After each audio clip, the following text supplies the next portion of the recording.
barrio de Flores con Susana. Susana jubilada de la mínima. ¿Cómo haces para comer? Oh, qué pregunta me estás haciendo. ¿Cómo hago para comer? Y bueno, primero que te digo, tarjeteo todo. Y cuando cobro la jubilación, que es la mínima, ya tengo 10.000 pesos abajo. Para un jubilado una canasta básica está alrededor de los 35 o 40 mil pesos por mes. ¿Podemos hacer la cuenta del presupuesto que tenemos para ir a hacer las compras? Dale, ¿Cuánto cobras de jubilación? 23.000, ¿Cuánto pagas de expensas?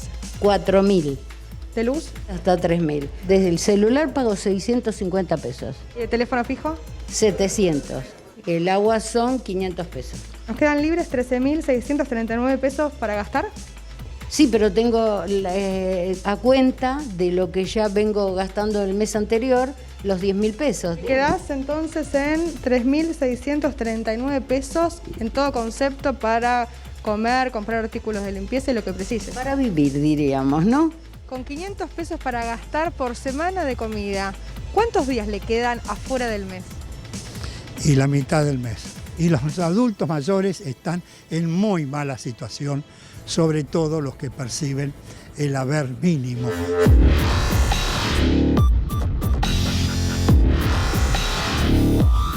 Ya sé, ¿cómo te va? Bien. Necesitaría comprar aceite, pero no voy a... ¿Cuánto está? 150 No, el más no chiquito, el más chiquito de todos es. Sí, pero no puedo. Voy a llevar este chiquito de 150, pero ya me queda poca plata. ¿Qué fue lo que más aumentó en lo que va del año?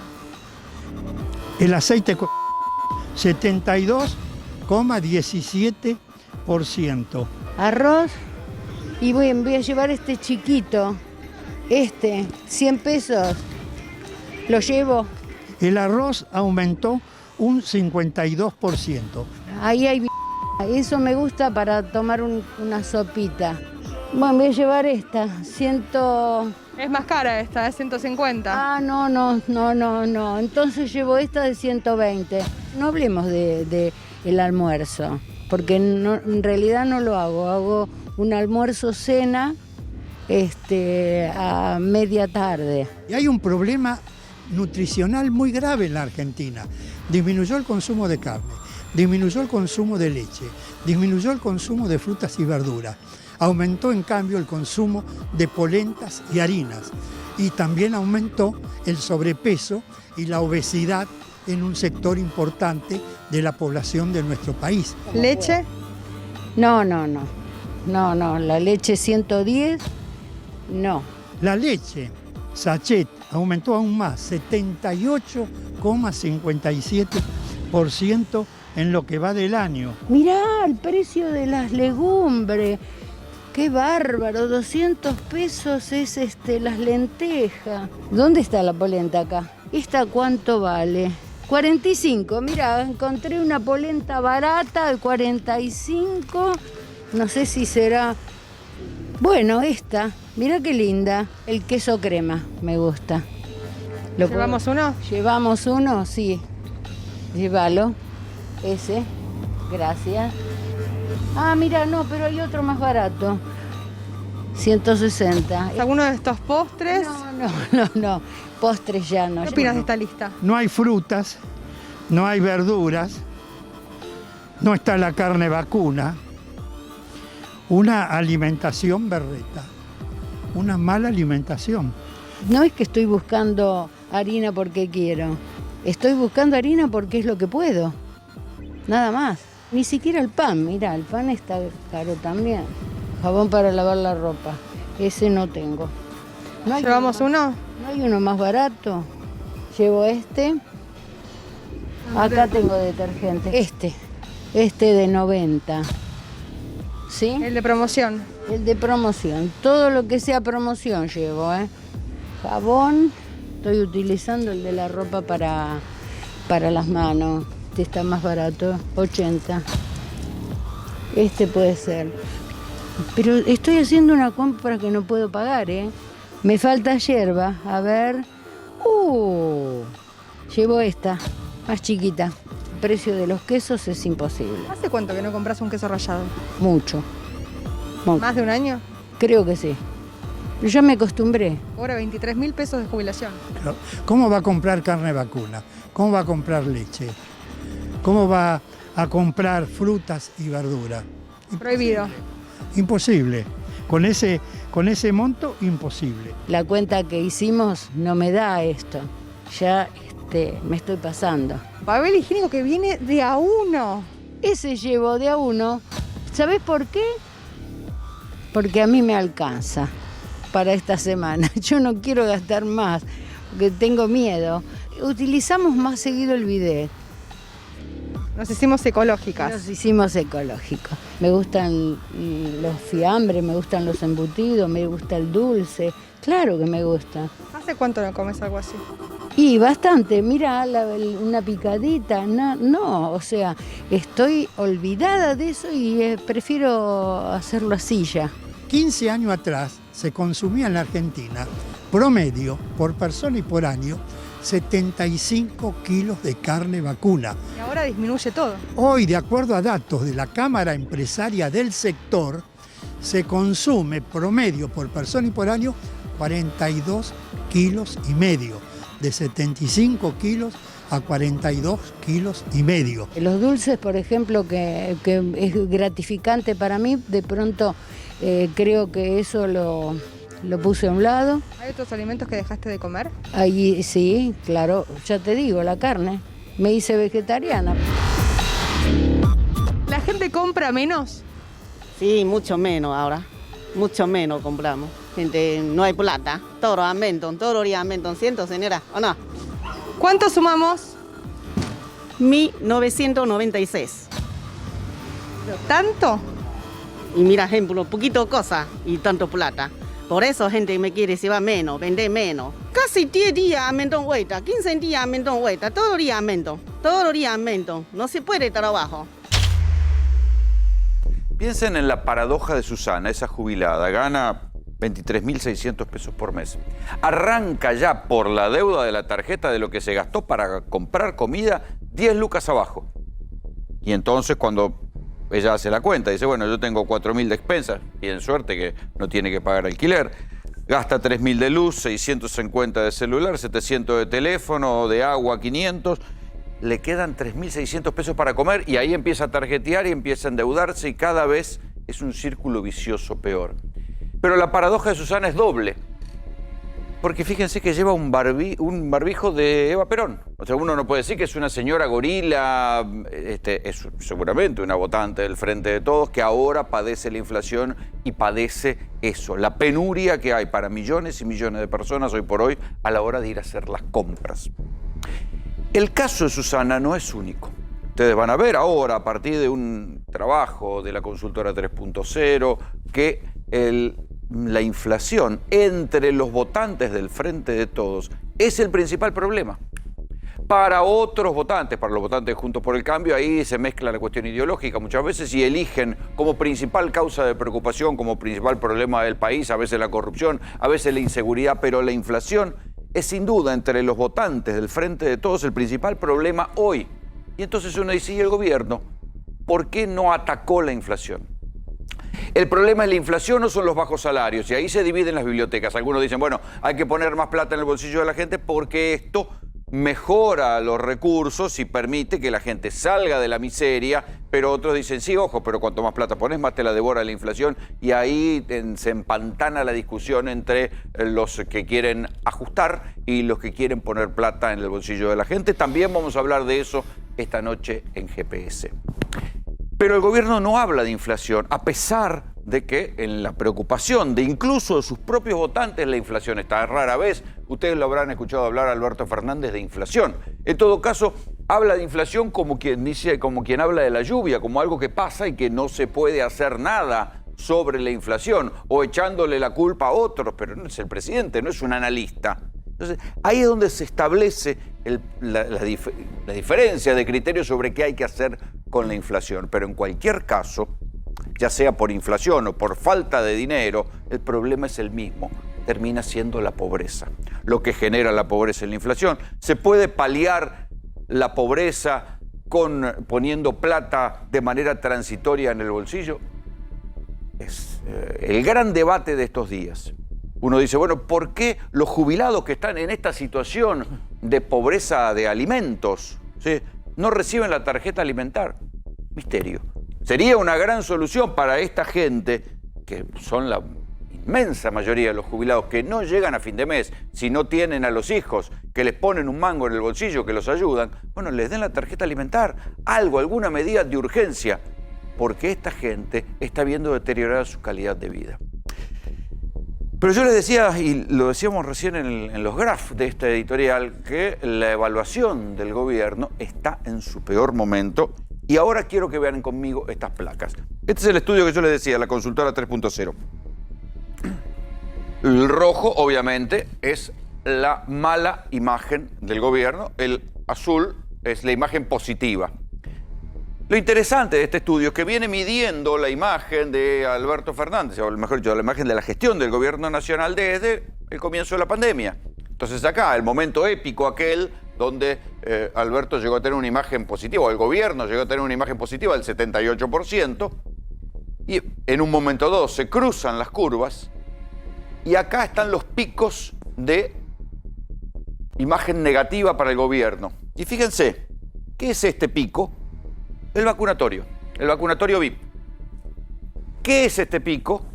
Ahora las paso. Y acá hay un codo donde baja la imagen positiva y sube la imagen negativa. ¿Qué fue esto? La foto de Olivos. Entonces, clarísimo. El deterioro, la pandemia o la prolongación de la cuarentena hace que se corten las curvas. El vacunatorio VIP primero y las paso a partir de la curva que genera la foto de Olivos, es lo que genera el deterioro, y en este punto está el gobierno hoy. Esta es la primera placa. Vean ahora la segunda. ¿Cuál es la principal preocupación de la gente? Hola, inflación y tarifas. Esto de todos, promedio. Pero ahora van a ver en la próxima placa qué pasa con los votantes del Frente de Todos. ¿De qué se preocupan los votantes del Frente de Todos? Inflación y tarifas. Está en azul, 57,2. Fíjense, los votantes de Juntos por el Cambio se preocupan más por la corrupción en un 50%. Ustedes pueden decir, bueno, esto es ideológico, porque la verdad que el gobierno de Alberto no le ha, salvo el vacunatorio VIP, que por cierto es un escándalo de corrupción, pero no es que ha tenido las denuncias de corrupción que tuvo el kirchnerismo. No. Y en cambio, inflación y tarifas le preocupa mucho menos, porque uno puede decir, bueno, esto es el voto de la clase media, le preocupa menos la inflación y las tarifas. Al votante del Frente de Todos, el 57,2%, o sea, según votó en las PASO, no estoy hablando del votante del Frente de Todos 2019, estoy hablando del votante de Todos de las PASO 2021, ¿qué le preocupa? La inflación. ¿Qué hace el gobierno con la inflación? No habla. Cosa rara, ¿no? Vean esta otra. El milagro que ha logrado este gobierno, el milagro que ha logrado Alberto, y es el perdón social a Mauricio Macri. A ver, el tipo que dijo que iba a venir a achicar la pobreza y la disparó, el tipo que disparó el endeudamiento, el que dijo que iba a ser flácil dominar la inflación y se fue con una inflación del 50%. Hola, está bajando la imagen negativa de Macri. Otro logro, y está subiendo la imagen positiva. O sea, la sociedad está girando tanto a la derecha que hay una especie de perdón social hacia Mauricio Macri. Y después no me vengan a decir que esto es por culpa de los medios de comunicación, porque esta es la explicación del gobierno, ¿no? Que los medios hegemónicos cabalgan todo el día contra el gobierno, porque en el 2019 los medios de comunicación eran los mismos. La situación y la división de la grieta era la misma, y sin embargo Macri se fue derrotado por paliza. Bueno, hay un perdón social para Macri. El gobierno está logrando que Macri mejore su imagen positiva, pero de manera drástica, y pierda imagen negativa. Vean esta otra placa. Kicillof. Vean cómo le crece la imagen negativa. Y acá uno puede decir, es un gobernador que no tiene, insisto, lo mismo, no tiene grandes problemas de corrupción, ¿no? Y Y sin embargo, la imagen negativa de Kicillof se dispara un 67% acá y le cae la imagen positiva. ¿Por qué? Y acá uno puede decir, acá está el debate de las escuelas. Otra de las cosas que pegó muchísimo en la organización familiar de estos años es ser ultra estricto con las restricciones y el debate de las escuelas, de la presencialidad en las escuelas, que el gobierno de la ciudad de Buenos Aires, Rodríguez Larreta, supo aprovechar muy bien. Y también tenemos, bueno, no lo tengo acá, pero cuando uno ve la proyección de la imagen de Rodríguez Larreta, es exactamente a la inversa de la de Kicillof. Y acá sí importa la cuestión de la presencialidad en las escuelas. Hay que decir que de esta caída no se salva tampoco Cristina, porque no es que Cristina, porque pegó el salto y se peleó con Alberto, mejoró la imagen. No, la imagen negativa de Cristina está hoy en el 63,7 y la positiva en el 32,8. No es que ha mejorado tampoco la imagen de Cristina. Pero ahora vean esto. Son las preferencias electorales. Lo que se le puede venir al gobierno. Esta es la foto posterior incluso a la pelea entre Alberto y Cristina. Y da un 59% de gente que está dispuesta a votar a la oposición. No es que, como se vio hasta ahora, mucha gente no fue a votar y entonces, ¿qué fue eso? ¿Fue un voto castigo? Esa gente que no fue a votar, la van a ir a buscar a la casa. ¿Y va a ir a votar por el gobierno o se va a sumar al voto opositor? Y el voto opositor no es una tercera fuerza, es un voto a Cambiemos. Hay un perdón social a Juntos por el Cambio. Al menos esto es lo que mide el trabajo de Sheila Wilker, de la consultora 3.0, ve un perdón social que llega casi al 60%. Ya va a haber cuando se entiende por oposición, no es que están buscando opciones intermedias, randazos, no. Están buscando oposición dura.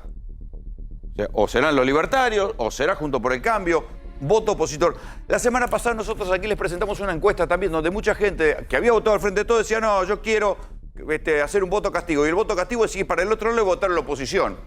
Y acá está. El no sabe está en este 15 y hay un 20. Esto, el voto duro, digamos, del oficialismo está reducido a un 25-26%.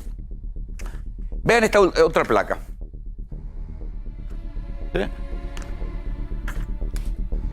La foto de Olivos cae acá, en agosto de 2021. Vean cómo crece el voto a la oposición y cómo cae el voto al gobierno. Uno puede decir, bueno, eran votos que eran neutros, que no se habían definido, el famoso voto blando, 15 puntos se dispara. A partir de la foto de Olivos, este voto blando que podía haber ido para un lado o para el otro, se dispara 15 puntos ¿en cuánto? En 2 semanas, en un mes. Se dispara 15 puntos el voto en contra, con lo cual no se revirtió la tendencia. Hay que pensar si al gobierno, en las PASO, incluso no le puede llegar a ir peor. Y si le va peor, ¿qué escenario espera? Esto es ahí donde uno dice, che, ¿están pensando que pueden mejorar la elección? Bueno, lo tienen que hacer. Esta semana arranca la campaña electoral definitiva, quedan, ¿cuánto? 2 meses para las elecciones reales después de las PASO. Pero la caída de votos o la suma de votos para la oposición no se frenó. Efectivamente, Mansur asumió ahora, cambió el gabinete hace poco, todavía esto no está medido, pero nada de esto está frenado y tampoco llegan los anuncios. Hasta ahora los anuncios económicos que se conocieron son más de lo mismo. No es que han inventado y han encontrado un conejo de la galera. O sea, el gobierno está resignado a que se va a enfrentar a semejante paliza otra vez o peor en noviembre, porque hasta ahora no mostró nada. Iniciativas económicas que uno esperaba no mostró nada. Son prolongaciones y el previaje para jubilados, están discutiendo un nuevo IFE, que van a corregir ganancias. Son cosas chiquititas, no han encontrado nada. Nada que cambie el panorama electoral. Por eso es que lo que hay que hacer es mirar a después de noviembre. ¿Cómo va a ser el país después de noviembre? ¿Alberto va a gobernar con Cristina? ¿Se va a pelear con Cristina? Si se pelea con Cristina, ¿puede darse vuelta y gobernar con el peronismo, buscar otros aliados para gobernar? Ese es el verdadero panorama, porque de acá a noviembre, si esto sigue así, muy pocas cosas van a cambiar. Bienvenidos. Esto es GPS. Hay veces en que los dirigentes, cuando la gente vota y no los elige, los dirigentes se enojan con la gente. Nosotros, cuando la gente no nos vota, nos enojamos con nosotros. porque en realidad algo habremos hecho mal y nos preguntamos qué habrá sido. Lo que se viene tiene que ver con decisiones que vamos a empezar a tomar a partir de ahora, muchas de las cuales ya teníamos previstas tomar de antemano, y que tienen por objeto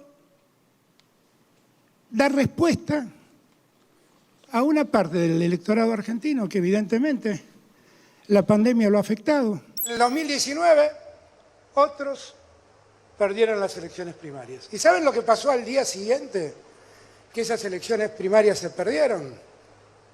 Cerraron el Ministerio de Salud, cerraron el Ministerio de Trabajo, cerraron el Ministerio de Ciencia y Técnica. A la semana del resultado electoral, no cerré el Ministerio de Trabajo.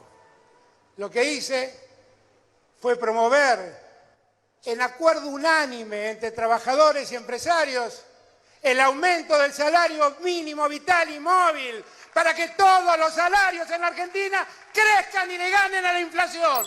Desde Argentina, un país que ha sido sometido a un endeudamiento tóxico e irresponsable con el Fondo Monetario Internacional. Para que el mundo tenga una idea de la magnitud de este deudicidio, quiero mencionar una cifra. Los recursos aprobados por el Fondo Monetario Internacional a la Argentina en esta deuda insostenible fueron de 57.000 millones de dólares. El equivalente a todo lo que el organismo desembolsó en los años de la pandemia con destino a 85 países del mundo. ¿Qué es lo que se viene? ¿Qué puede pasar en las elecciones de noviembre? Por supuesto, lo primero que quiero escuchar es a Raúl Timerman, consultor político. ¿Cómo te va?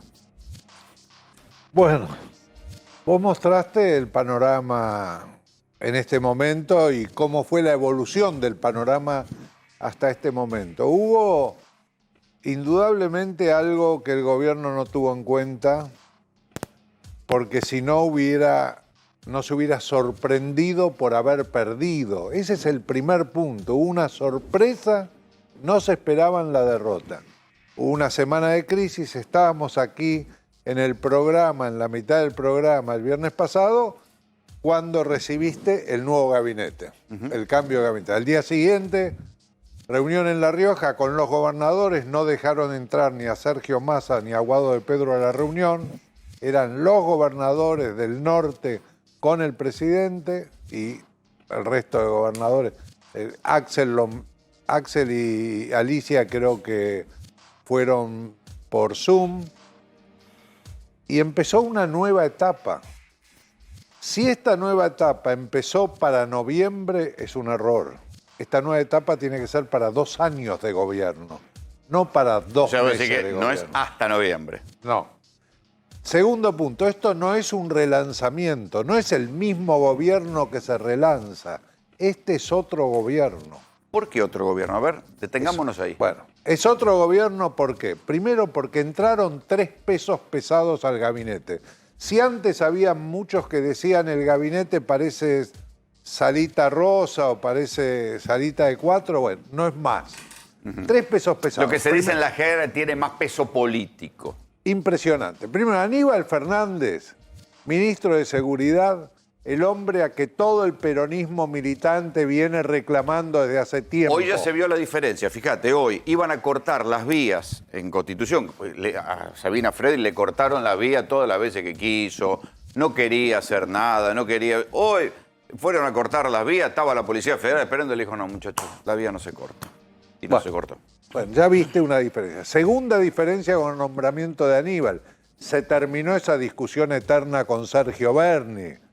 Eso era, porque esa discusión ponía al presidente también. A mí me dicen que el presidente dijo en un momento a Cristina, bueno, que sea Sergio Berni el ministro de Seguridad. Y Cristina dijo, Sergio Berni no se va de la provincia. O sea, hay una garantía que encuentra ahí para su gobernador, que es Axel Kicillof, en que Sergio Berni sea el ministro. Pero a Axel no le está yendo bien. Bien. No, a Axel no le está yendo bien. Porque en esta elección, quiero seguir con lo del gabinete, pero en la elección perdieron todos, no perdió Alberto Fernández Se No, perdió no, en perdió Santa Cruz, se Cristina, perdió en claro. Quilmes, se perdió en el Tigre, todos perdieron, y en la provincia de Buenos Aires. Sigamos con el gabinete. Aníbal es un peso pesado frente a la ministra anterior. Vamos a Julián Domínguez. Julián Domínguez es un hombre que ya manejó un conflicto más duro que este. El conflicto del campo. Exactamente. Tiene la experiencia. Apaciguó el conflicto del campo. Tiene... A Cristina no se lo perdonaron nunca, pero ponele. Ok, pero tiene los celulares de todos los del campo. Y todos tienen el celular de él. Los conoce y lo conocen. Y es un hombre que no va a dejar que interfiera ningún otro ministerio en su área. Viste que estuvo a punto de haber conflictos con una secretaría de otro ministerio. Y dijo, acá no se mete. El tema de la carne lo resuelvo yo. Es un peso pesado jugando. Bueno, a eso la acusaban a Paula Español, que fue que puso el cepo a las exportaciones de carne. Ok, o sea que nadie se va a meter con Julián Domínguez. Fue presidente de la Cámara de Diputados, es un hombre que está muy ligado a sectores de la iglesia, está muy ligado a la iglesia, es un ¿Y peso por qué pesado. Alberto no lo hizo antes? No importa, bueno, vamos a la... Sí, está bien, miremos para adelante. Y Mansur, la historia de Mansur es fantástica, fantástica la historia de Mansur. ¿Por qué? En el 2009 se perdió una elección de medio término. En la provincia de Buenos Aires, Néstor Kirchner hizo una lista donde era la testimonial. Estaba él, Scioli, Massa, todos estaban en esa lista. Y pierden contra de Narváez. Pierde contra de Narváez. En la época de Alica Alicate, sí. Así es. Esa noche, el búnker era el Hotel Intercontinental. Estaba Balestrini. Habla Néstor con Balestrini y dice, Alberto, vos sabés que la presidenta no está conforme con Graciela Ocaña en el Ministerio de Salud. Hay un problema con una epidemia de gripe A. Dice, ¿vos conocés a alguien que nos pueda dar una mano? Y él le dice, mira, yo tuve como secretario de Salud en La Matanza a Juan Mansur, es vicegobernador ahora de Tucumán, pero es un tipo que tiene un equipazo para la parte médica. Comunícame, le dice Néstor. Lo comunica, dice Mansur, que la presidenta quiere conocerte. Bueno, dice Mansur, la semana que viene paso por ahí. Dice, no, andá yendo para el aeropuerto de Tucumán, que está yendo el avión para allá. Pues ese era Néstor, digamos. Lo trae a Mansur, la presidenta se convence, Mansur, sale Graciela Ocaña, sube Mansur, y bueno, no había respiradores, no había antivirales. En 3 semanas resolvió todo. Pero lo primero que quería hacer Mansur era blanquear el número de contagiados que había, porque cuando él le pregunta a Ocaña cuántos contagiados hay, Graciela Ocaña le dice 5.000. Y Mansur le dice, ¿vos le dijiste eso a la presidenta? Y dice, sí, hay 5.000. Había que blanquear que había muchísimos más. Entonces le piden a un periodista, Mauro Federico, que en la primera conferencia de prensa pregunte, usted, ministro, ¿cuánto calcula que hay de contagiados? Pregunta y Mansur dice 100.000. Cristina se volvió loca, dice, la gente se va a asustar, qué sé yo, pero lograron blanquear. En 3 semanas controlaron la epidemia. Trajeron los respiradores, mandaron todas las embarazadas de las maternidades a la casa, era junio, adelantaron las vacaciones de invierno, suspendieron los espectáculos públicos y controló la pandemia. Bien, ahora da la impresión que llegó Mansur y se acabó la pandemia. Digamos, saca los barbijos, saca el distanciamiento, etcétera, etcétera.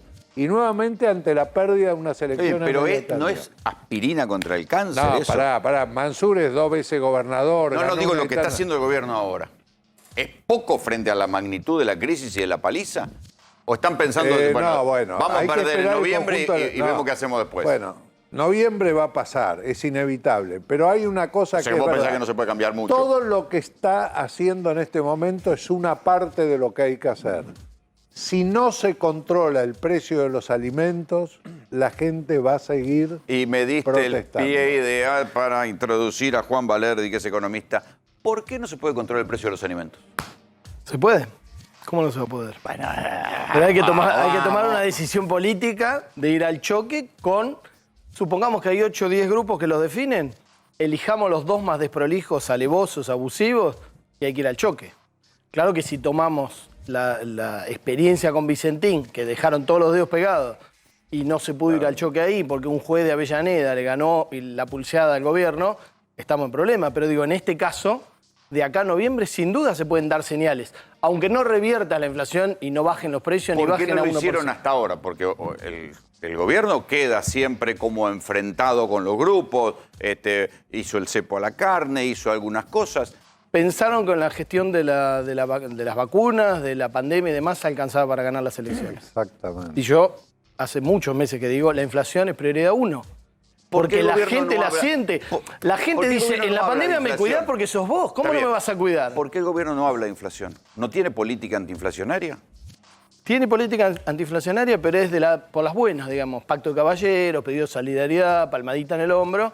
Y del otro lado tenés unas hienas y unos tiburones que están cebados con 6 años. No vienen cebados de hace poquito. 6, digo, para arrancar, digamos, ¿no? Con mucha inflación. ¿Por qué entonces cada vez que hay un aumento se dispara la inflación? Porque la otra cosa que pasa es que después de un aumento de plata en el bolsillo, de salario... ¿Por qué? ¿Con qué? Y además le das una excusa. Si la política de acá a noviembre va a ser darle guita a la gente que está jodida, les vas a dar una excusa para que vuelvan a subir. Entonces, del 2,5 vamos a pasar al 3 o al 3,5. Hubo remarcación de precios. Por supuesto, porque venían conteniéndose. Pero digo, ¿por qué suben los precios los empresarios monopólicos? O sea, puede decir que no hay ninguna relación con los costos. Porque los dejan, lo suben porque lo dejan, es muy simple. Pero está bien, pero... Y no es solo una cuestión de guita, ¿eh? No es solo una cuestión de puja por la torta de ingresos. También hay una puja política ahí. Y le están marcando la cancha al gobierno. Por eso el gobierno, por las buenas, nunca le va a marcar la cancha a ellos. Entonces, que elijan los dos peores. Y los otros van a mirar y van a decir, che, cambió la mano.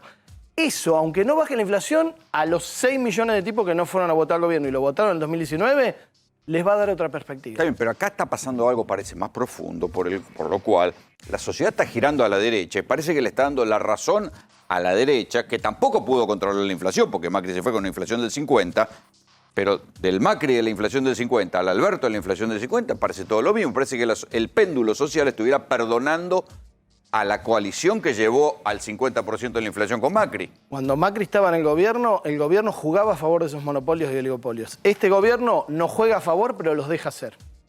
Este gobierno lo votaron gente que esperaba que le ponga un freno. Que le diga a los tiburones, a los leones, con el látigo y la silla. No con una palmadita, con pacto de caballeros o con reuniones que terminan aplaudiendo al ministro. Ahí, ese está el problema.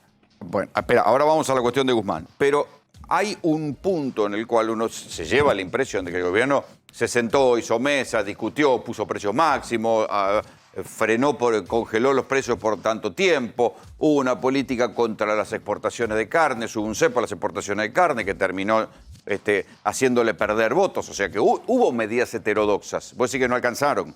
De ninguna. Si hubieran alcanzado, no estarían festejando el 2,5 de inflación, que te va a llevar a fin de año al 50.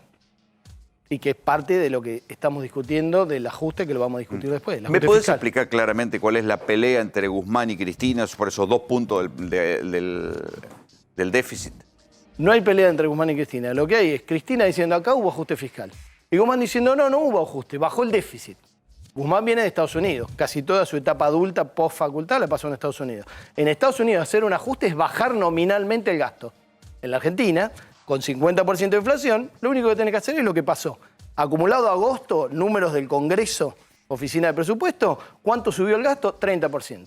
¿Cuánto fue la inflación? 50%. ¿Cómo? Que es lo que estaba en el presupuesto del año pasado. No, el presupuesto preveía el 30 para todo el año. Esto te estoy diciendo hasta agosto está acumulado, ¿no es cierto? Y la inflación 50, ¿cuánto subieron los ingresos? Porque decís, bueno, pero los ingresos están pisados también, 75% en el mismo periodo. Entonces, tenés mucha más guita, porque cuando van a la FIP no le dicen, no pague porque ya cubrimos el presupuesto. Pero cuando viene el gasto le dicen, no, hasta acá llegamos. Entonces no necesitas subejecutar el gasto, que es un ajuste por las malas, a pesar de lo cual están sentaditos arriba de algunos gastos. Ahora, dentro de ese gasto que subió el 30, el gasto en subsidio a las empresas energéticas y a las tarifas que no se están discutiendo y lo está pagando el Estado en vez de la gente, subió 90. Y el gasto en prestaciones sociales subió en menos del 20. Vamos a escuchar qué dijo Guzmán justamente en esta discusión sobre dónde está la plata, porque de esto se trata. La vicepresidenta, de vuelta, con la convicción de cuidar a la Argentina, ha planteado que en la Argentina hubo una política de ajuste fiscal que tuvo consecuencias económicas negativas. Yo lo que planteo es, en ningún momento hubo un ajuste fiscal, hubo una reducción del déficit que es distinto, Hubo una política fiscal expansiva. ¿Por qué afirmamos eso? Porque el gasto del Estado en términos reales creció. ¿Y por qué se redujo el déficit? Por dos razones. Primero, porque la recaudación creció. Creció porque la economía se recupera y creció por todas las medidas tributarias que nosotros llevamos a cabo, que deshizo la reforma tributaria del gobierno de Juntos por el Cambio. La deshizo, una reforma tributaria que se hizo siempre con la idea parecida a lo de Ronald Reagan en Estados Unidos en los 80 o luego Donald Trump, la idea de que bajar impuestos genera un boom de inversiones. Y no hizo nada de eso. Lo que hizo fue debilitar al Estado y generar más desigualdad. Al haber revertido eso, creció la recaudación. Al crecer la recaudación, baja el déficit. Y lo otro fue la reestructuración de la deuda. Al reestructurar la deuda con nuestros acreedores, pagamos menos intereses. Y por lo tanto, el déficit total cae. Es decir, que el Estado logró tener una política fiscal expansiva, que le llegó más a ciertos sectores que a otros, y que tenemos que ir adaptando y afinando. Y hay cuestiones en la carta en las que, por supuesto, estamos de acuerdo. ¿Podría hacer el gobierno para mejorar los ingresos de la gente entonces? Lo que no tiene que hacer es darles plata y no controlar la inflación. Si no controla la inflación, de acá a noviembre la cosa va a empeorar. Porque además, O sea, sí. como te dije, hay una puja política ahí atrás. No hay solo una puja por plata. Hay muchas empresas que incluso remarcan precios a costa de menor ganancia, porque venden mucho menos. Pero hay una puja política. Lo mismo que con el dólar blue. Pierden plata. De acá a noviembre, porque vende mucho menos. O sea, ya viste la jubilada, hay un montón de gente que no puede comprar cosas que se están pasando de rosca. Pero hay una puja. No digo que todos lo hagan así. Una parte de la construcción probablemente lo esté haciendo también. Ojo. Y entonces, digo, monopolio y oligopolio por todos lados. Los más preocupantes que definen la pobreza y la indigencia es en los alimentos y en lo que más siente la Está bien, gente. pero todo indica que el gobierno va a hacer más de lo mismo. Yo tengo la esperanza de que de acá a noviembre no sea más de lo mismo. Si lo único que hacen es darle plata a los pobres, ahora no pasó además nada. la inflación es para todos, no es solo para los pobres. O sea que la clase media, si vos le subís el mínimo de ganancias y va a tener un poco menos de descarga, no va a pensar, como me subieron ganancias, ahora cuando veo que todo sube de precio en el supermercado no me importa. No existe eso. Y el gobierno no le puede dar guita a todo el mundo, no existe tampoco. Raúl, la pelea entre Alberto y Cristina, ¿dañó la imagen del gobierno? La pelea entre Alberto y Cristina Puede hacerle perder votos, va. tuvo una aprobación fuerte en el núcleo de Cristina y no en el resto. Es decir, hay un 15% más o menos del electorado del Frente de Todos que no le gustó la pelea.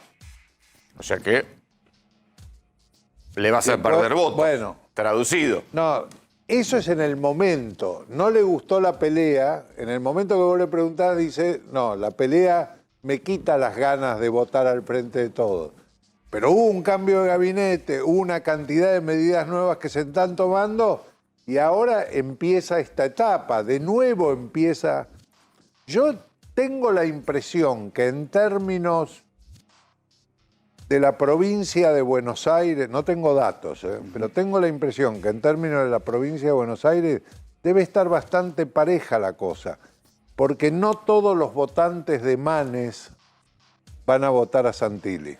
Manes fue importantísimo para ganar en la provincia de Buenos Aires. Vos ves votantes de Manes votando al Frente de Le Todos. permitió votar a mucha gente que no votaría juntos, votarlo a Manes, que son todos aquellos que están en contra de los privilegios de la política. Vos marcaste dos muy claramente. El vacunatorio y la fotorio. Exactamente. Manes no viene de la política.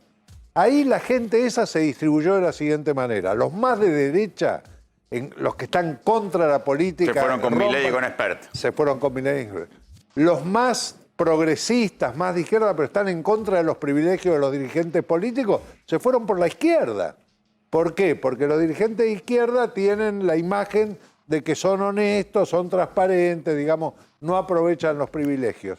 Y los más de centro votaron a Manes, porque no viene de la política Manes. A Manes vos no le podés decir porque Macri... ¿Qué me vienen a hablar de Macri a mí? Yo no tengo nada que ver con Macri. No viene de la política.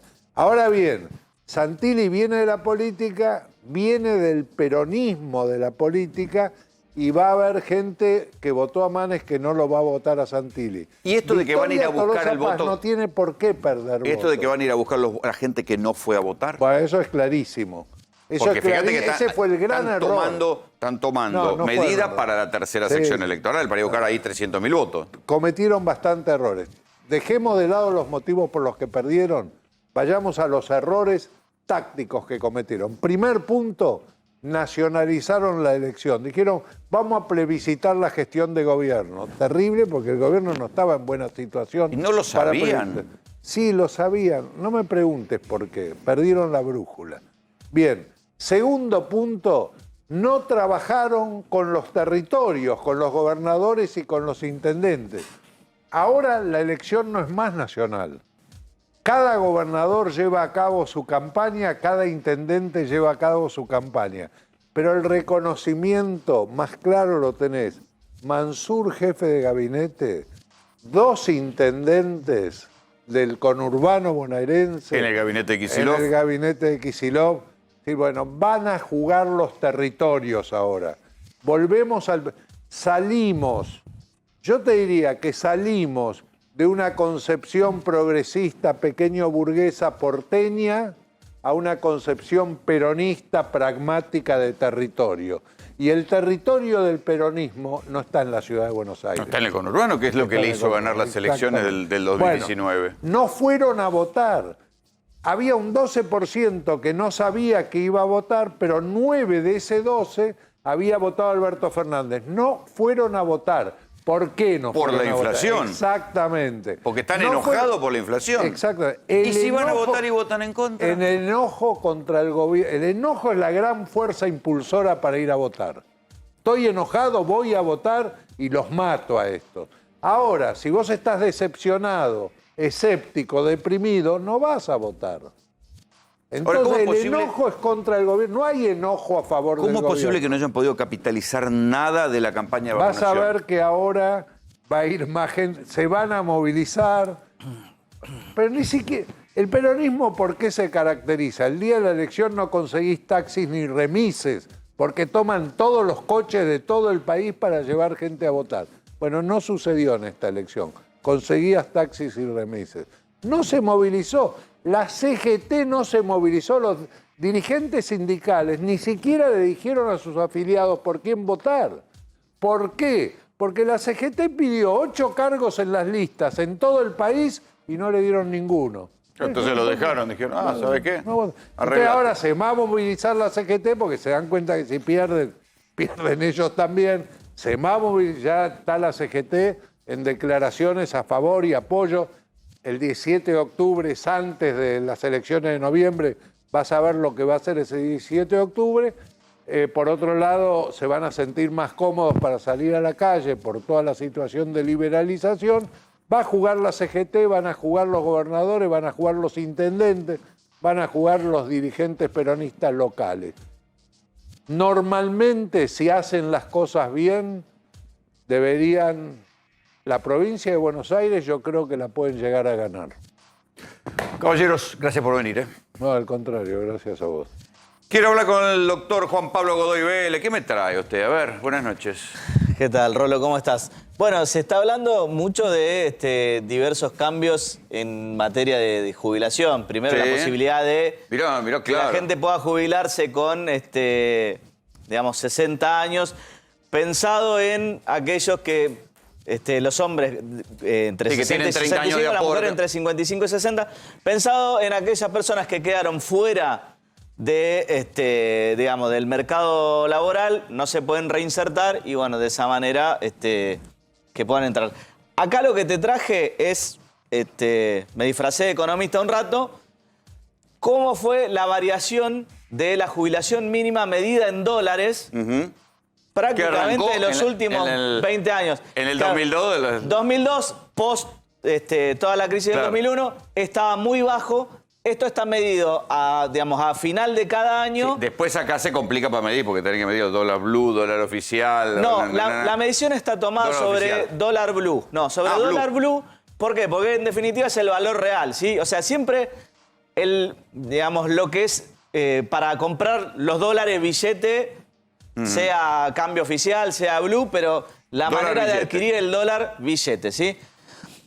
El tema es el siguiente. Después de la crisis, durante el primer gobierno de Cristina, se aplica la fórmula de movilidad que dio un resultado, vos ves una curva en términos generales bastante buenas, en términos de justamente valor de poder adquisitivo.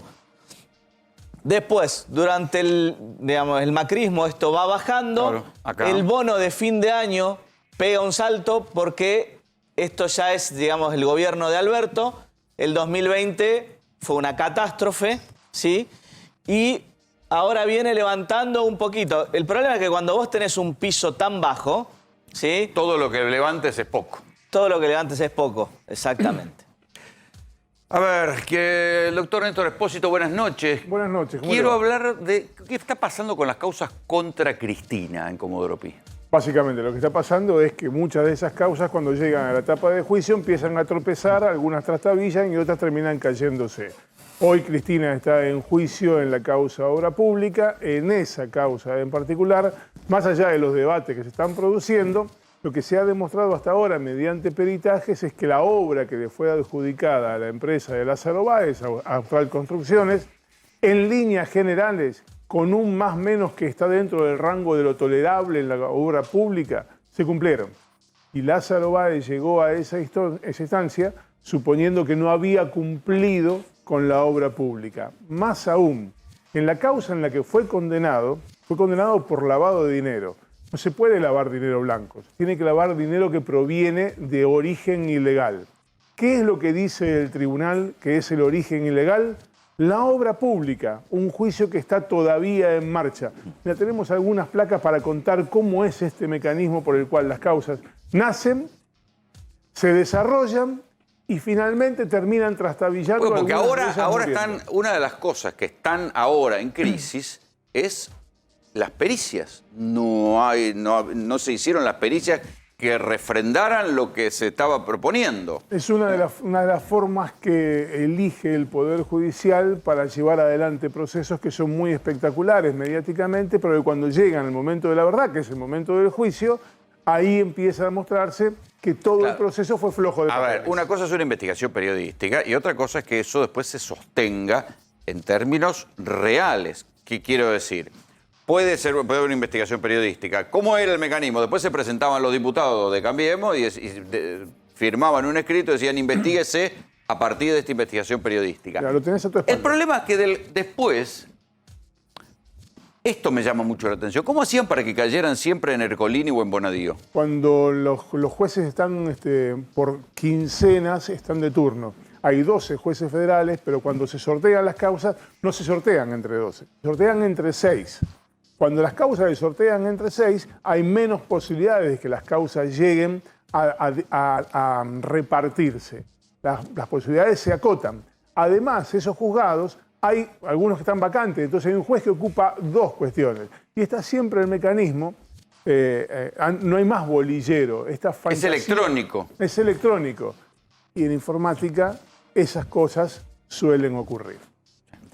Después, una vez que cae la causa en algún juez amigo, no pedían las pericias. Y esto es lo que se ve ahora en la causa del gas natural licuado. Fíjate la próxima placa. Que pidieron 3 pericias y optaron por una pericia trucha. Exactamente, y ahí es lo que estamos contando. El primero que se produce es la vista del artículo 180. ¿Qué es esto? El juez le dice al fiscal, che, ¿qué hacemos? ¿Investigamos o no investigamos? El fiscal le dice automáticamente, sí, investigamos. Entonces después empiezan a elegir qué prueba van a utilizar en el momento de la investigación. Seleccionan la prueba, eligen esta prueba sí y esta no. Y con esa prueba desembocan en el procesamiento, una amplia repercusión mediática y la causa va a juicio. Está bien, pero el procesamiento, a partir de pericias equivocadas, ¿lo avalaban las cámaras? Sí, claro. ¿Y entonces? Claro. Es que el momento de la verdad... Porque un juez se puede equivocar, pero ¿cuántas veces la cámara te tira para atrás un procesamiento? Es que el momento de la verdad no llegó acá. Esta es la etapa de instrucción. Acá se prepara la causa para que vaya a juicio. El momento de la verdad es el juicio oral. Vamos a la próxima placa. Ahí está el desarrollo, ahí está cómo termina la historia. se derrumbe cuando la causa llega al tribunal oral. Está bien, pero antes pasó por un... O sea, había un juez. Suponete que el juez está loco y dice, lo quiero procesar a Godoy Vélez. Que bien procesado estaría, pero bueno. Justicia absoluta. Entonces la Cámara dice, no señor, Godoy Vélez será muchas cosas, pero eso no lo hizo. La Cámara le decía que sí. La Cámara revisa y si el procedimiento está más o menos bien, confirma y es el paso previo para que la causa pase a juicio. Hasta ese momento no tenés a nadie condenado, ni siquiera llegó el juicio. Hasta ese Está bien, pero políticamente es un desprestigio. Sí, claro. Sí, claro. Bueno, de hecho, el Poder Judicial goza de un altísimo desprestigio. Un desprestigio para el acusado. Sí, bueno. De eso se trata el lawfare. De eso se trata el lawfare. Claro. Vos podés decir, no, pero soy inocente, todavía no me condenaron. Pero te llenaron la cara de dedos. Sí. Bueno, ahí es cuando se derrumba esa historia. El tribunal tiene que hacer la instrucción suplementaria. En la instrucción suplementaria las partes van y dicen, che, me faltó esta prueba a hacer. Ahí la ordenan. Bueno, ese es el caso de Dólar Futuro. Es la causa de Dólar Futuro, de Cunita. O sea, a ver, Dólar Futuro se cayó, Cunita se cayó. Sí, claro. Memorándum la están sosteniendo con un respirador. En los próximos El días, gas natural licuado se cayó. El gas natural licuado tiene un peritaje horrendo que además fue copiado de un sector chileno que es tipo y va a terminar procesado el perito, seguramente. Está camino a juicio oral el perito. Está camino a juicio oral y público. O sea, era un peritaje trucho. Sí. O sea, que se cayó también. Y toda la prueba que se produce en el momento del juicio, que no se había producido antes, por lo general... Obra pública, están pidiendo el peritaje. ¿Y ahora qué pasa? En obra pública, concretamente, los peritajes que se presentaron hasta ahora están demostrando que las rutas...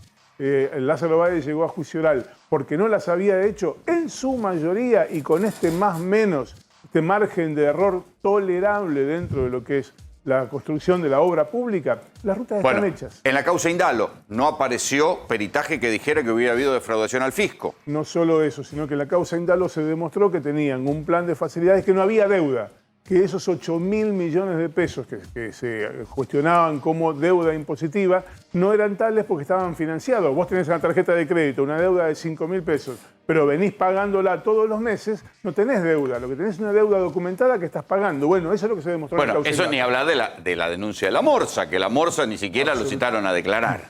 Absolutamente. O sea que... Absolutamente. Este es el mecanismo. Así funciona. Otra de las cosas que se discutió en la semana es el barbijo. El gobierno ahora corre más rápido que lo que corría la oposición. La oposición, o sobre todo los sectores gobernados por Juntos por el Cambio, eran los que decían que había que ir más adelante en las liberalizaciones frente a la pandemia. Sin embargo, ahora el gobierno propuso que a partir del 1 de octubre se deje de usar el barbijo en lugares abiertos, como se hace en Estados Unidos. Y eso también se convirtió en una... ¿cómo decirlo?, en una pelea de la grieta. Levantamos la obligatoriedad del uso de tapaboca al aire libre, circulando y sin personas alrededor, sin contar con aglomerados de personas. Creemos que esa progresión todavía no es momento de quitar el barbijo, y ahora te voy a contar por qué, pero que claramente el sentido de las medidas que Nación comunicó es el sentido correcto. Tal vez hay que mirar jurisdicción por jurisdicción cómo ha avanzado la vacunación y en base a eso cuántas de esas medidas se pueden implementar. ¿Y por qué lo del barbijo? Sabemos que en el espacio abierto naturalmente la contagiosidad es mucho menor y sabemos que es menos peligroso desde ya. Pero también hay, nosotros en la ciudad pretendemos llegar al 70% de vacunación con 2 dosis antes de tomar medidas que luego se amplifican. Es bien importante no confundir, porque de ninguna manera se está desalentando el uso de barbijo, sino todo lo contrario. Quienes, aunque no sea obligatorio, decidan usar el barbijo, es absolutamente bienvenido. El barbijo tiene y va a seguir teniendo un rol muy importante en los próximos meses, sobre todo hasta que siga escalando la vacunación. Yo estoy de acuerdo con no usar el tapaboca en lugares abiertos. Me parece que está bien. El gobierno, me parece, lejos de escuchar, toma medidas electorales y no toma medidas. ¿Es real lo que están queriendo hacer ahora? O sea, es de verdad, se pasó de la cuarentena eterna a la liberación total en un solo día. ¿Qué es lo que cambió para que sea así? Ahora nos acusan de libertinos, los mismos que nos acusaban de encerradores en otro tiempo. Estas medidas también están en el marco de hacer decretos o anuncios sin una evidencia clara que que lo pueda justificar de por qué se hace ahora y no hace un mes atrás o 2 meses. No habría motivo para no avanzar hacia mayores medidas y siempre con un ojo mirando esos indicadores. Son los números los que permiten hacer eso. ¿Por qué baja? Porque el virus es kirchnerista, es peronista, es argentino, es bonaerense. No, baja por todas las medidas que se tomaron. Y antes de ir al debate del barbijo, muchachos, atención, hay una información urgente, la trae Néstor Espósito. Pelea en la Corte, carta de Lorenzetti. La carta de Lorenzetti durísima que hizo trascender en rigor. Es un mail que le envió a sus pares de la Corte después de la elección de Horacio Rosati como presidente de la Corte en el día de ayer. Les contó que esto que está pasando en la Corte no tiene antecedentes, que el único antecedente lejano fue el juez de la mayoría automática menemista, Julio Nazareno, recientemente fallecido, que se votó a sí mismo para ser presidente de la Corte. Dice que esa práctica es moral y jurídicamente reprochable. Pero también se queja de que se hizo la reunión cuando sabían que él iba a estar afuera. Exactamente, él en rigor no estaba afuera, estaba participando en un foro de derecho penal que sesionó hasta hoy en Roma. Él es consejero de ese foro y estaba participando a través de Zoom desde la Argentina. Él avisó que iba a estar en esa actividad, dice que sus colegas sabían que estaba en esa actividad y que la elección del presidente se hace en un acuerdo ordinario. Sin embargo, sorpresivamente, Carlos Rosenkrantz, todavía presidente de la Corte, convocó a un acuerdo extraordinario y ahí llegaron con el paquete armado. Maqueda propuso a Rosati como presidente y a Rosenkrantz como vice, se votaron entre los tres, es decir, Rosati se votó como presidente, Rosenkrantz se votó como vice y con 3 sobre 5, los otros dos, Lorenzetti y Jayton de Nolasco, se abstuvieron de votar, terminaron eligiendo la nueva presidencia. ¿Y cómo le cae Rosati al gobierno? Porque Rosati había sido propuesto por Elisa Carrió, ¿no? No le cae simpático. De hecho, la designación de Rosati no fue una buena noticia en el gobierno. Había sido ministro de Néstor Kirchner, pero después se peleó. Ministro de Néstor Kirchner, se peleó por aquel episodio del presunto sobreprecios en la construcción de cárceles. Luego tuvo un rol muy activo en el ámbito académico hasta que Mauricio Macri lo rescató junto con Rosenkrantz en aquella repartija de uno de cada lado, bueno, uno de cada lado más o menos, y lo llevó a la Corte Suprema. Bueno, a partir de eso, Rosati es un constitucionalista que desde el primer día que desembarcó en la Corte empezó a construir poder. Fue él el factotum de terminar con casi 12 años de presidencia de Lorenzetti, y a Lorenzetti le quedó la sangre en el ojo. Estuvo durante los 3 años buscando la forma de regresar a la presidencia. Hace algunos meses parecía que lo había conseguido, tenía el respaldo. Claro, lo que pasa es que ahora, si esa mayoría se consolida, se pueden ir votando uno y uno. Sí, claro, pero lo que pasa es que la mayoría se consolidó para esta elección de la presidencia, pero esa mayoría no es automática en términos de los fallos. En los fallos se forman mayorías variables y casi te diría que eclécticas. Cada uno, en determinados temas, forma mayoría, bueno, incluso con los pero lo de Lorenzetti es fuerte, está diciendo sí, que hay vicios morales. Sí, digo. Claro. Sí, claro. Es más, Lorenzetti cuestiona concretamente que se hayan votado a sí mismos. Hay toda una discusión respecto de esto, porque cuando en 2019 Alberto Fernández fue a votar o Macri fue a votar, se votaron a sí mismos y es bastante lógico que sea así. Pero lo que dicen es que las formas en la Corte no respetan estos protocolos en los cuales cada uno debería haber votado por el otro y la fórmula del presidente debió haber salido con consenso. A ver, para decirlo en términos lo más concreto posible, ser el presidente de la Corte no modifica demasiado, el voto de Rosati vale lo mismo que el de Lorenzetti a la hora de formar mayoría en un fallo, pero ser el presidente de la Corte da una chapa que Lorenzetti quería recuperar y que Rosati no lo dejó. ¿En qué quedamos con el barbijo? Ahora se invirtieron los roles y hay una crítica al gobierno por haberse apresurado a levantar el uso de barbijo al aire libre. Está él, el doctor Jorge Rachid, que se acaba de sacar el barbijo solamente para esta ocasión. Buenas noches. ¿En qué quedamos? ¿El barbijo quedó ahora en la grieta, en la discusión? La verdad es que yo a esta altura, ya como hombre mayor, por no decir viejo, estoy cansado de discutir lo que me quieren imponer los medios, que además no investigan, yo no sé, yo te felicito a vos por el programa tuyo, generalmente tiene información, pero todo lo que yo leo en las tapas de los medios hegemónicos... Pero aparecieron, la discusión era entre ministros de salud. Pero sí, no, porque lo que dice Quiroz dice que la dirección es correcta y que van a tomar eso. Además, yo coincido en que no tenemos que apresurarnos. Si uno está solo en el aire libre, sí, y si no está solo, no.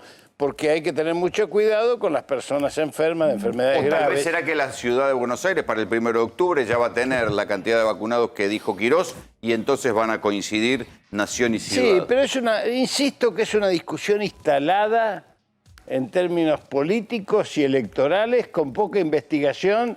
Si hubiesen investigado las 17 semanas de todas las tasas de fallecimientos, de demanda de UTI, de internaciones... Bueno, eso sí, se ve que está bajando. Pero no solamente eso, hay que investigar y saber que no es una medida, como dijeron los medios, en tapa, de que ahora como perdieron las elecciones... No lo dice los medios, lo dice Santilli, lo dice Manes, lo dice la oposición. ¿Y esos quiénes son? ¿Qué son, marcianos? No, bueno. Ah, bueno, ¿qué son, marcianos? Es una discusión política. ¿O son opositores políticos que pusieron trabas durante 1 año y medio a todas las políticas sanitarias que fuimos implementando a lo largo de Jorge, te hago una consulta. Buenas noches. Vos sos oficialista, sos asesor del gobernador de la provincia de Buenos Aires. Yo soy peronista, oficialista del Frente de Todos. Sí, señor. Te hago una pregunta. La recomendación del oficialismo fue utilizar el barbijo en lugares cerrados. Continuar utilizándolo. ¿No es cierto? Solamente dejarlo en lugares abiertos. Y donde hay otras personas. Déjame terminar. Y donde hay otras personas. ¿Qué cambió de hace 2 meses ahora? ¿Por qué ahora te sacás el barbijo y antes te lo dejabas puesto?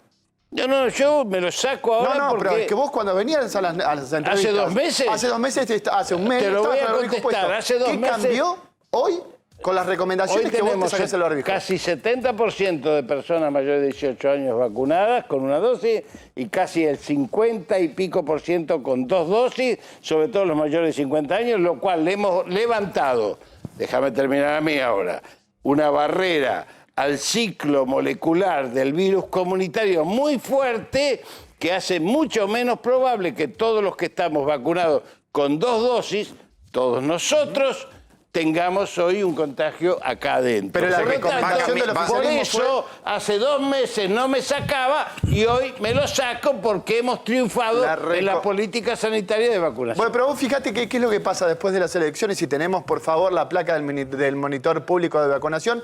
Parece que, como bien decía Rolando, justamente, las encuestas terminan siendo mella en lo que es la cuestión electoral. Fíjate, después de las elecciones, ¿sí?, lo que es la campaña de vacunación se reduce a la mitad de las aplicaciones en promedio de las dosis previas a las elecciones. ¿Qué quiere decir? Que la estrategia de la vacunación sirvió para las elecciones, pero después de las elecciones se dieron cuenta que no servía y se redujo a la mitad. Permiso, Rolando, me voy a parar. Permiso, te quiero mostrar algo que es muy importante, que no es menor, ¿eh? Las elecciones son en este momento. Menos. Son en este momento. Fíjate cómo se reduce a la mitad el promedio de colocación de vacunas. Bueno, pero después las vacunas siguen llegando, están llegando 3 millones de Sinopharm. Hay 10 millones de vacunas sin aplicar y hay 10 millones de personas sin el esquema completo. ¿Me podés contestar una pregunta? Sí. Que siempre confrontamos y bien. ¿Me podés decir cuántas vacunas aplicamos hoy en la provincia de Buenos Aires?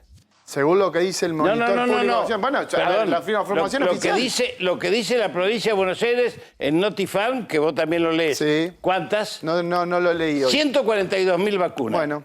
Entonces no estamos bajando la vacunación. Perdón, y además, esto es real, esto es información oficial. Pero además, espere, vamos. Esto, ¿por qué pasó, Jorge? ¿De qué? Esto que acá se ve el día de las elecciones y después los días posteriores baja la cantidad de vacunación. Porque se relajó un poco la vacunación porque había que aplicar el tema de las elecciones a un dispositivo electoral que no es fácil. Ahí se van las policías, se va la gendarmería, se va la gente que tiene que trabajar en las elecciones. Acá pareciera que todo es fácil, que no hay logística, que tenemos... Fíjate vos, ahí dice dosis distribuida. Son 55 millones la que dice hoy. ¿Cuántas tenemos hoy? 67 millones. Estamos, sí. Porque la cantidad que llega, obviamente es impresionante. Entonces, yo lo que digo, y ahí es donde se equivoca Rodrigo, que que justamente no es que no nos fue bien, porque la vacunación, los peronistas la hacemos porque es un derecho y cuidamos la vida, no para cambiar vacunas por votos. Entonces nosotros ampliamos derecho y le pedimos al pueblo que lo defienda. Nosotros perdimos las elecciones por algo que yo incluso acá lo dije, que había que ponerle plata en el bolsillo a la gente. Y además... Pero no alcanzó, la vacunación no sirvió. Y además, por un error metodológico del Frente de Todos, como se verifica en Lanús, donde fueron 3 listas, y se le ganó a Grindetti, y donde cerraron, obviamente la gente no fue motivada. Pero los votos, no es que se fueron para Juntos, los votos se quedaron en su casa o se fueron hacia otras opciones. Entonces hay que trabajar, y me parece que el gobierno escuchó esa música maravillosa, que es la palabra del pueblo argentino. Que le pidió un correctivo. Pero está muy bien. Pero está muy bien, si al pueblo hay que convocarlo a que pegue lo... Si esa palabra de Perón, 19 días antes de morir, llevo en mis oídos la música más maravillosa que es la palabra del pueblo argentino, es la única que nos va a dar a todos los argentinos la posibilidad de que cuando hablamos del otro, no hablemos de un otro abstracto, sino de un otro concreto. Ahora, Jorge, está preocupado por la inflación. Obviamente. Jorge, hay un error de comunicación también del gobierno entre lo que tiene que ver con el tema de vacunas. La pandemia dejó 115.000 muertos, una catástrofe, una tragedia, pero hay 5 millones y pico de recuperados. ¿Hay un error de comunicación? Yo creo que hay varios errores, Espósito. Te agradezco la pregunta. A mí me parece que el primer error fue no identificar claramente al enemigo. Y cuando digo enemigo, lo digo con todas las letras, porque algunos me dicen, ¿pero por qué habla de enemigo? Porque enemigo es sinónimo de adversario, es lo mismo. Lo que pasa es que en la palabra suena más fuerte, pero vos lo buscas en el diccionario, es lo mismo. Pero el enemigo, que fue provocando situaciones dramáticas, y yo pongo el 1 de marzo como eje, donde Rodríguez Larreta, con su judicialización, con 4 jueces de la Corte Suprema criminales, deniegan un DNU para cuidar vidas, teníamos 56.000 muertos el 1 de marzo y 3 meses después teníamos 102.000 muertos. Fíjate vos, en 3 meses tuvimos los mismos muertos prácticamente que tuvimos durante un año pandémico. ¿Por qué no lo comunicamos? ¿Por qué esto no se dice? ¿Por qué no decimos que hubo una campaña feroz de las políticas sanitarias del cuidado de la vida, justamente por un negacionismo que incluso llegó a quemar barbijos en la Plaza de Mayo en pleno pico pandémico, y que dijo que las vacunas no servían, que la Sputnik era de segunda categoría, y ahora te quieren poner que los argentinos estaban preocupados porque no vamos a poder ir a Europa porque la Sputnik vio. Y yo acá planteo con toda fuerza, y lo vengo diciendo desde casi a mediados del año pasado, acá se desataron 3 guerras en las vacunas. Guerra geopolítica, por las áreas de influencia. Estados Unidos dijo que la invasión de vacunas chinas y rusas en América Latina es un peligro para la seguridad nacional de los Estados Unidos.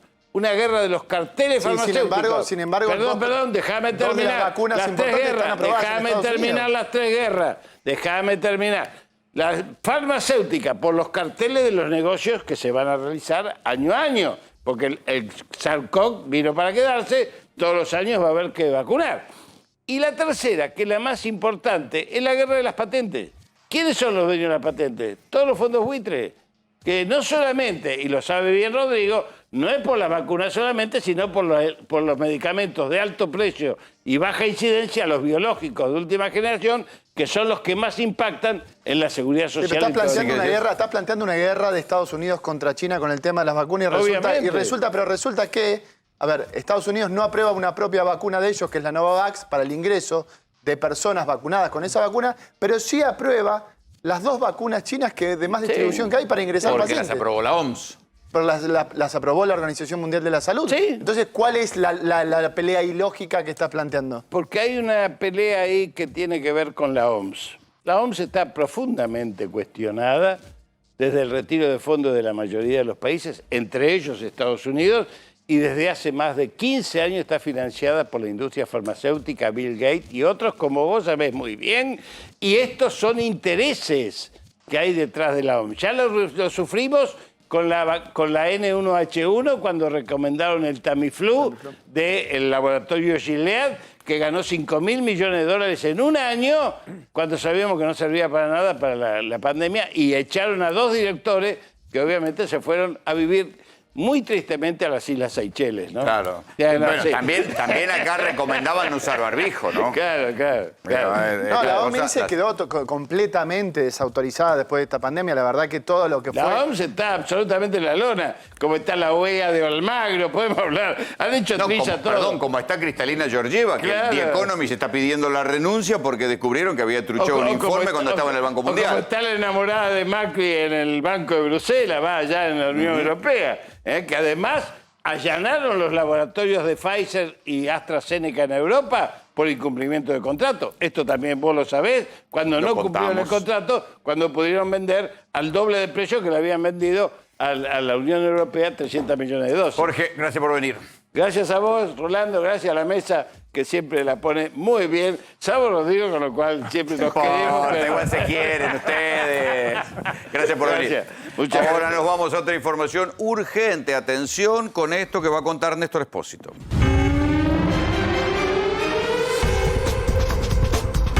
La información urgente tiene que ver con la deriva judicial de la causa de las fiestitas de Olivos. Están de moda las peleas entre los jueces. El juez federal de San Isidro, Lino Mirabelli, le acaba de pedir a su colega, está en el juzgado de al lado, Sandra Arroyo Salgado, que deje de investigar las visitas a Olivos.